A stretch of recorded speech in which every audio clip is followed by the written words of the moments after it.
Rain fell sideways over Auger Flats, Nebraska, and 12-year-old Jasper Coyle stood in it, barefoot, guiding a gutter pipe into barrel number 61. Water hammered the tin roof of the tool shed. Thunder cracked somewhere past the grain elevator. Jasper didn't flinch. He tightened a hose clamp with cold fingers, counted the barrels lined along the fence, rust-streaked, mismatched, some still smelling of diesel, and moved to the next one. Behind him, his mother watched from the porch, arms crossed, saying nothing. The dog wouldn't even go out in it, but Jasper stayed until the barrel filled to the brim, until his lips went blue, until the storm broke into a drizzle and quit. Then he capped the lid and wrote a number on it in white paint pen. 61. 20 more waited empty in the barn. Nobody in that town could tell you what that boy was doing out there. Storm after storm, barrel after barrel, and stranger still, nobody could tell you why he wouldn't stop. Before we get to why, I'd love it if you hit that subscribe button. It costs nothing, and it means everything to a small channel like this one. Drop a comment and let me know what town you're watching from tonight. Now, back to Auger Flats, and to a boy nobody understood yet. Auger Flats sat in the dry crook of Kestrel County, a town of one blinking stoplight, a feed store, and a Baptist church with a roof older than most of its congregation. The land out there had always been thirsty. Wells ran deep and stingy, and every few summers the county trucked water in tankers to families whose pumps gave out. The Coyles knew that trouncing well. Jasper's father had died 2 winters back, thrown from a tractor on a slope nobody'd bothered to terrace, and since then it had been Jasper, his mother Adeline, and his little sister Junebug holding together 60 acres that mostly grew Johnson grass and worry. Adeline Coyle worked the register at the feed store 6 days a week and came home smelling of alfalfa and diesel. Money didn't stretch. It barely bent. Each Sunday she counted bills at the kitchen table by lamplight, lips moving, sorting stacks into envelopes marked in pencil, water, propane, June's shoes. Junebug, only 7, had taken to sleeping with a jelly jar of well water on her nightstand, convinced that if she watched it close enough, it wouldn't disappear. That was the house Jasper grew up in that spring, careful, quiet, counting. The barrels had come from Odell Marsh's junkyard on the county road, hauled home 2 and 3 at a time in the bed of a truck that barely ran. Odell himself thought the boy had gone soft in the head. "Boy," he said, wiping grease on his coveralls, "you know rain don't pay bills. Only money pays bills." Jasper just nodded, loaded another barrel, and drove off without an argument. Around town, the barrels became a joke. Kids at school called him Rain Man Coyle.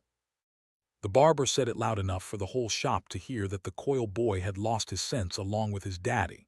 Even the pastor, a well-meaning man named Elton Fussell, stopped Adeline after service one Sunday.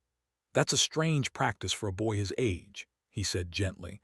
"The way a man says something he half means as concern and half means as warning." Adeline only smiled thin and said her son had his reasons. Privately, though, she wondered the same thing everyone else did. She'd asked Jasper once, straight out, why 80 barrels, why now, why rainwater when the spigot in the yard still ran for now. He'd only said, "It won't always run, Mama." Then he went back outside to check the seals. What nobody in Auger Flats knew, not Odell, not Pastor Fussell, not even Adeline fully, was that Jasper had a plan laid out in a spiral notebook under his mattress, in handwriting still round with childhood, pages of numbers, gallons per barrel. Gallons per week the family used. A rough sketch of the property with hand-drawn lines running from the barrels to a buried cistern he'd started digging himself, one shovelful at a time, behind the old smokehouse. He wasn't hoarding water for the fun of it. He was building a reserve, quietly, methodically, against a day he was certain was coming.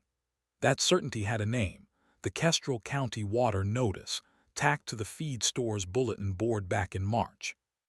The county's shared aquifer levels had dropped low enough that the board had begun rationing tanker deliveries, prioritizing farms with active contracts. Families without a current water hauling agreement, like the Coyles, who'd let theirs lapse after Jasper's father passed, would be bumped to the back of the line. Worse, the county treasurer had quietly begun flagging delinquent water access accounts for its fall tax auction. Adeline was 3 months behind. If she didn't catch the account current or prove an alternative supply by the first frost, the Coyle land would go up on the courthouse steps to the highest bidder. Jasper had overheard that part by accident, crouched on the porch steps while his mother spoke low into the phone with the county clerk, voice cracking in a way he'd never heard from her. He didn't tell her he'd heard. He just went back to the barn that night and painted another number on another barrel. 62.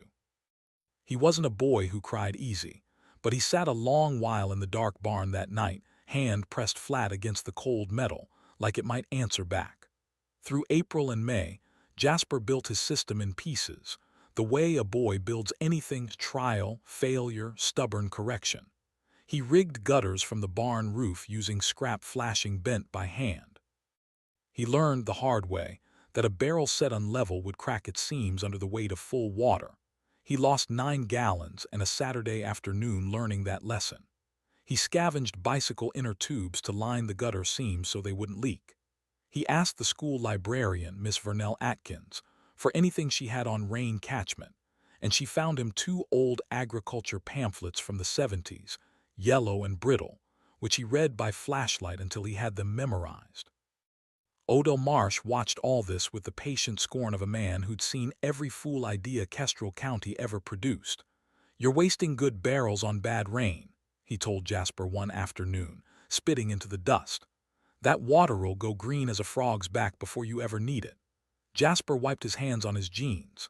"Then I'll filter it," he said, and showed Odell a homemade charcoal and sand filter he'd built from a coffee can and a mason jar. Odell laughed, not unkindly, more surprised than cruel, and said the boy might just be too stubborn to fail. He didn't offer to help. Not yet.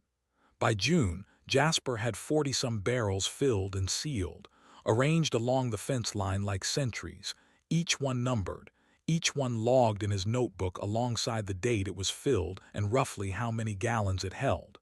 He'd started digging the cistern in earnest now, too. An 8x8 pit lined with scavenged concrete blocks, working after chores and before dark, blistered hands wrapped in his father's old gloves. Junebug would sit at the pit's edge, swinging her legs, handing him blocks one at a time, asking questions he didn't always have answers to. "What's it for, Jasper?" "For when the town runs dry," he told her. She believed him the way little sisters believe things, completely, without needing proof. Then came the setback. A dry spell hit in July, the kind Kestrel County had seen only twice in living memory, 6 straight weeks without a drop of rain, the sky bleached white and merciless, the creek beds cracking into gray puzzle pieces. Jasper's gutters caught nothing but dust. The barrels stopped filling. Worse, one scorching afternoon, a rot he hadn't caught in time split 2 of his oldest barrels clean through, and he lost nearly 150 gallons into the dirt in a single afternoon, watching it vanish like it had never existed. He sat down hard in the mud that wasn't mud anymore, just soaked dust, and for the first time, he let himself believe Odell might be right. That same week, the county clerk's letter arrived, the one Adeline had been dreading. The Coyle account was now 4 months delinquent. Without a current hauling contract or documented alternative water source verified by county inspection, the property would be listed for the September auction, 6 weeks out. Adeline read the letter twice at the kitchen table, then folded it small and didn't cry, not in front of the children, but Jasper heard her that night through the wall, and it was a worse sound than any storm. He almost quit that week. He told Miss Atkins so, returning her pamphlets, saying maybe it had all been a fool's errand like everyone said. She didn't argue with him. She just handed him a 3rd pamphlet he hadn't seen, this one on drought cycle patterns in the plains, and said, "Storms don't care whether you believe in them. They come regardless. Questions only whether you're ready." Jasper carried that pamphlet home, sat on his porch step in the dead, rainless heat, and reread his notebook from page 1. Then he got up, patched the split barrels with tar and scrap tin, and started again.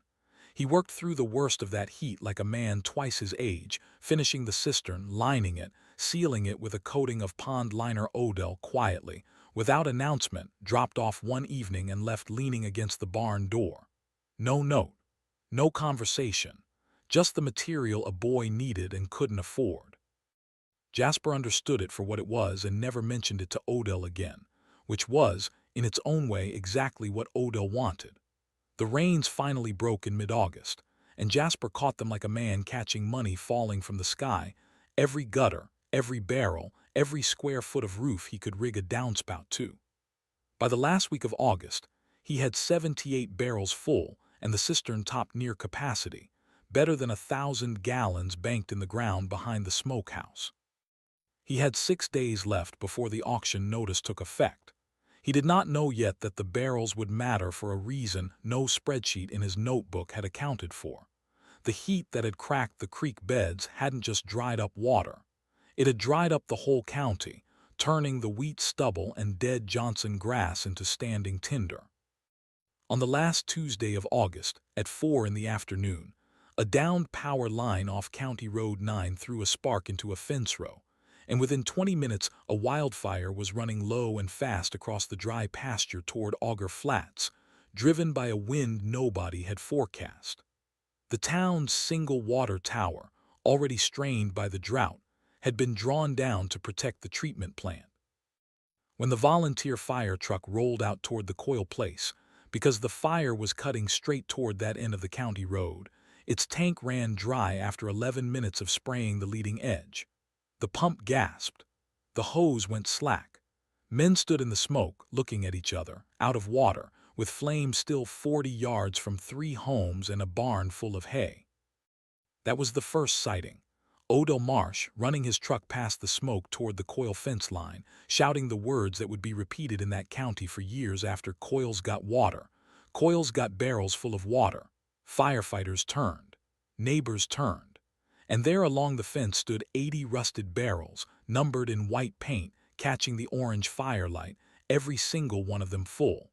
What happened next took 11 minutes and felt like 11 hours. Men and boys formed a line straight from Jasper's fence to the fire truck's tank, passing barrels hand to hand, dumping them into the intake, running back for more. Jasper worked the middle of that line himself, soot on his face, uncapping barrels he'd sealed months before in the rain, watching water he'd caught drop by drop go straight into a hose aimed at the fire crawling toward his own barn. The cistern behind the smokehouse got tapped too, a hand pump rigged in under 2 minutes by a fireman who didn't ask permission, just gratitude. The second beat came at dusk, once the fire was beaten back to a smoking black scar in the pasture, 40 yards short of the nearest house. Half the town had gathered along the fence by then, drawn by truck headlights and shouting and the strange sight of barrels, the Rain Man's barrels standing half empty and steaming in the cooling air. Odell Marsh stood with his cap off, staring at barrel number 61 like it was a stranger he suddenly recognized. Pastor Fussell stood beside him, silent, his earlier words about strange practices sitting heavy and unspoken. Nobody said much of anything at all. They didn't need to. The scorched line in the field stopped almost exactly where the water had. Word of what happened at the Coyle place traveled the ordinary way news travels in a small county, through the feed store counter, the church steps, the barber's chair, but this time it carried no mockery in it at all. The county fire marshal came out the next morning to write his report and stayed an extra hour just looking at the setup, the gutters, the filter, the cistern, asking Jasper question after question the way you'd ask an engineer twice his age. Within the week, that fire marshal's report reached the county treasurer's office, noting the Coyle property maintained a documented, functioning alternative water source, more than sufficient, in fact, to have aided emergency county fire suppression. The delinquency flag was quietly lifted pending a payment plan Adeline could actually manage. No speeches were made about it.